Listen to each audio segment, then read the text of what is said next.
Kính mừng Maria đầy ơn phúc, Đức Chúa Trời ở cùng bà. Bà có phúc lạ hơn mọi người nữ, và Giêsu con lòng bà gồm phúc lạ. Thánh Maria, Đức Mẹ Chúa Trời, cầu cho chúng con là kẻ có tội, khi này và trong giờ lâm tử. Amen. السلام عليك يا مريم، يا ممتلئة نعمة، الرب معك مباركة أنت بين النساء ومبارك ثمرة بطنك سيدنا يسوع المسيح. يا قديسة مريم، يا والدة الله، صلي لأجلنا نحن الخطأة الآن وفي ساعة موتنا آمين. Gegrüßet seist du, Maria, voll der Gnade, der Herr ist mit dir. Du bist gebenedeit unter den Frauen, und gebenedeit ist die Frucht deines Leibes, Jesus. Heilige Maria, Mutter Gottes, bitte für uns Sünder jetzt und in der Stunde unseres Todes. Amen. Dios te salve, María, llena eres de gracia, el Señor es contigo, bendita tú eres entre todas las mujeres, y bendito es el fruto de tu vientre, Jesús. Santa María, Madre de Dios, ruega por nosotros, pecadores, ahora y en la hora de nuestra muerte. Amén. Ave Maria, cheia de graça, o Senhor é convosco. Bendita sois vós entre as mulheres, bendito é o fruto do vosso ventre, Jesus. Santa Maria, Mãe de Deus, rogai por nós, pecadores, agora e na hora da nossa morte. Amen. Hail Mary, 優美に道主はあなたと共におられます。あなたは女性に恵まれています。そして、あなたの子宮の実であるイエスが恵まれています。聖母マリア、神の母、罪人たちのために祈ってください。今そして私たちの死の時に。アーメン。Ave Maria, piena di grazia, il Signore è con te. Tu sei benedetta fra le donne e benedetto è il frutto del tuo seno, Gesù. Santa Maria, Madre di Dio, prega per noi peccatori, adesso e nell'ora della nostra morte. Amen. Je vous salue, Marie, pleine de grâce. Le Seigneur est avec vous. Vous êtes bénie entre toutes les femmes. Et Jésus, le fruit de vos entrailles, est béni. Sainte Marie, Mère de Dieu, priez pour nous, pauvres pécheurs, maintenant et à l'heure de notre mort. Amen. Aba Ginoong Maria, napupuno kang grasya, ang Panginoong Diyos ay sumasa iyo. Bukod kang pinagpala sa babaeng lahat at pinagpala rin naman ang anak mong si Jesus. Santa Maria, Ina ng Diyos, ipanalangin mo kaming makasalanan gayon at kung kami mamamatay. Amen. 万福玛利亚，你充满圣宠，主与你同在，你在妇女中受赞颂，你的亲子耶稣同受赞颂。天主圣母玛利亚，求你现在和我们临终时，为我们罪人祈求天主。阿门。 නමෝ මරියනි ප්‍රිය ප්‍රසාද පූර්ණවන්තියනි ස්වාමීන් වහන්සේය ස්ත්‍රීන් අතුරෙන් ආශිර්වාද ලද්දී නුඹ වහන්සේය ඔබගේ ශ්‍රී කුසෙහි පළවන් ජේසුස් ආශිර්වාද ලද්දාහුමය සාන්ත මරියනි දේවමෑණියනි පාපිව අප උදෙසා දැනුත් අපගේ මරණ වේලෙහිදී යාචනා කළ මැනව ආමෙන්. Hail Mary, full of grace, the Lord is with thee. Blessed art thou among women, and blessed is the fruit of thy womb, Jesus.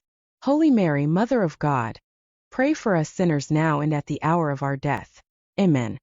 Kính mừng Maria đầy ơn phúc, Đức Chúa Trời ở cùng bà. Bà có phúc lạ hơn mọi người nữ, và Giêsu con lòng bà gồm phúc lạ. Thánh Maria, Đức Mẹ Chúa Trời, cầu cho chúng con là kẻ có tội, khi này và trong giờ lâm tử. Amen. Zdrowaś Maryjo, łaskiś pełna, Pan z Tobą. Błogosławionaś Ty między niewiastami, błogosławiony owoc żywota Twojego, Jezus. Święta Maryjo, Matko Boża, módl się za nami grzesznymi, teraz i w godzinę śmierci naszej. Amen. วันธามารีเปี่ยมด้วยพระหันสถานพระเจ้าสถิตกับท่านผู้ได้รับพระพรกว่าสตรีใดๆและพระเยซูโอรสของท่านทรงได้รับพระพรยิ่งนักสันตมารีพระมารดาพระเจ้าโปรดภาวนาเพื่อลูกทั้งหลายผู้เป็นคนบาปบัดนี้และเมื่อจะตายอาเมน அருள் நிறைந்த மரியே வாழ்க. ஆண்டவர் உம்முடனே. பெண்களுள் ஆசி பெற்றவர் நீரே, உம்முடைய திருவயிற்றின் கனியாகிய இயேசுவும் ஆசி பெற்றவரே. புனித மரியே, இறைவனின் தாயே, பாவிகளாய் இருக்கிற எங்களுக்காக இப்பொழுதும் எங்கள் இறப்பின் வேளையிலும் வேண்டிக் கொள்ளும். ஆமென். 은총이 가득하신 마리아님, 기뻐하소서. 주님께서 함께 계시니 여인 중에 복되시며 태중의 아들 예수님 또한 복되시나이다.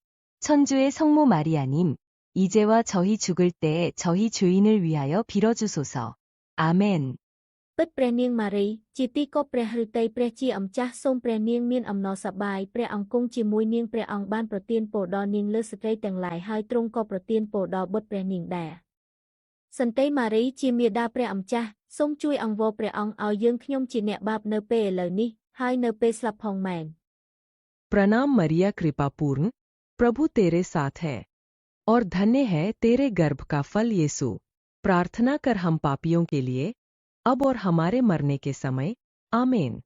Salam Maria, penuh rahmat, Tuhan sertamu terpujilah engkau di antara wanita dan terpujilah buah tubuhmu, Yesus. Santa Maria, Bunda Allah, doakanlah kami yang berdosa ini sekarang dan waktu kami mati. Amin. Assalamu alayka ya Maryam, ya mumtali'atu ni'matan. الرب معك مباركة أنت بين النساء ومبارك ثمرة بطنك سيدنا يسوع المسيح. يا قديسة مريم، يا والدة الله، صلي لأجلنا نحن الخطأة الآن وفي ساعة موتنا آمين. Gegrüßet seist du, Maria, voll der Gnade, der Herr ist mit dir. Du bist gebenedeit unter den Frauen, und gebenedeit ist die Frucht deines Leibes, Jesus. Heilige Maria, Mutter Gottes, bitte für uns Sünder jetzt und in der Stunde unseres Todes. Amen. Dios te salve, María. Llena eres de gracia, el Señor es contigo, bendita tú eres entre todas las mujeres, y bendito es el fruto de tu vientre, Jesús. Santa María, Madre de Dios, ruega por nosotros, pecadores, ahora y en la hora de nuestra muerte. Amén. Ave Maria, cheia de graça, o Senhor é convosco. Bendita sois vós entre as mulheres, bendito é o fruto do vosso ventre, Jesus. Santa Maria, Mãe de Deus, rogai por nós, pecadores, agora e na hora da nossa morte. Amen. Hail Mary, 優美に道主はあなたと共におられます。あなたは女性に恵まれています。そして、あなたの子宮の実であるイエスが恵まれています。聖母マリア、神の母、罪人たちのために祈ってください。今そして私たちの死の時に。アーメン。Ave Maria, piena di grazia, il Signore è con te. Tu sei benedetta fra le donne e benedetto è il frutto del tuo seno, Gesù. Santa Maria, Madre di Dio, prega per noi peccatori, adesso e nell'ora della nostra morte. Amen.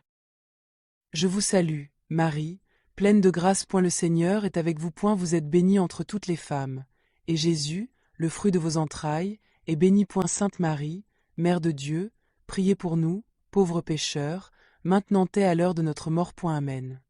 Aba Ginoong Maria, napupuno kang grasya, ang Panginoong Diyos ay sumasa iyo. Bukod kang pinagpala sa babaeng lahat at pinagpala rin naman ang anak mong si Jesus. Santa Maria, Ina ng Diyos, ipanalangin mo kaming makasalanan gayon at kung kami mamamatay. Amen. 万福玛利亚，你充满圣宠，主与你同在，你在妇女中受赞颂，你的亲子耶稣同受赞颂。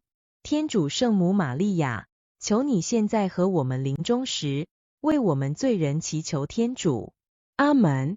萬福瑪利亞，滿被聖寵者，主與以加焉，女中以為讚美，以胎子耶穌，並為讚美。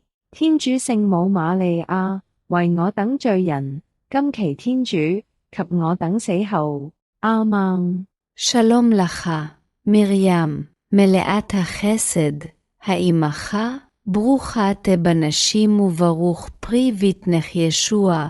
מרים הקדושה, אם האלוהים, התפלי בעדנו, החוטאים, עתה ובשעת motenu. Amen. Радуйся, Мария, благодатная, Господь с тобою, благословенна ты среди женщин, и благословен плод чрева твоего, Иисус. Святая Мария, Матерь Божья, молись за нас грешных, ныне и в час смерти нашей. Amen. Kính mừng Maria, đầy ơn phúc, Đức Chúa Trời ở cùng bà. Bà có phúc lạ hơn mọi người nữ, và Giêsu con lòng bà gồm phúc lạ. Thánh Maria, Đức Mẹ Chúa Trời, cầu cho chúng con là kẻ có tội, khi này và trong giờ lâm tử. Amen. Shalom Lech Mariam, Maleatei Vuto, Moran Amech, Barak tu at Beneshe, Wamum Barakhu Piro Kase Keshu, Mo Mariam, Emedaloho, Ekasfai Slofe, Narhato Ye, Hosho Wapshoto Demautan. Amin. Ave Maria, gratia plena, Dominus tecum, benedicta tui mulieribus et benedictus fructum ventris tui, Iesus. Sancta Maria, Mater Dei, ora pro nobis peccatoribus, nunc et in hora mortis nostre. Amen.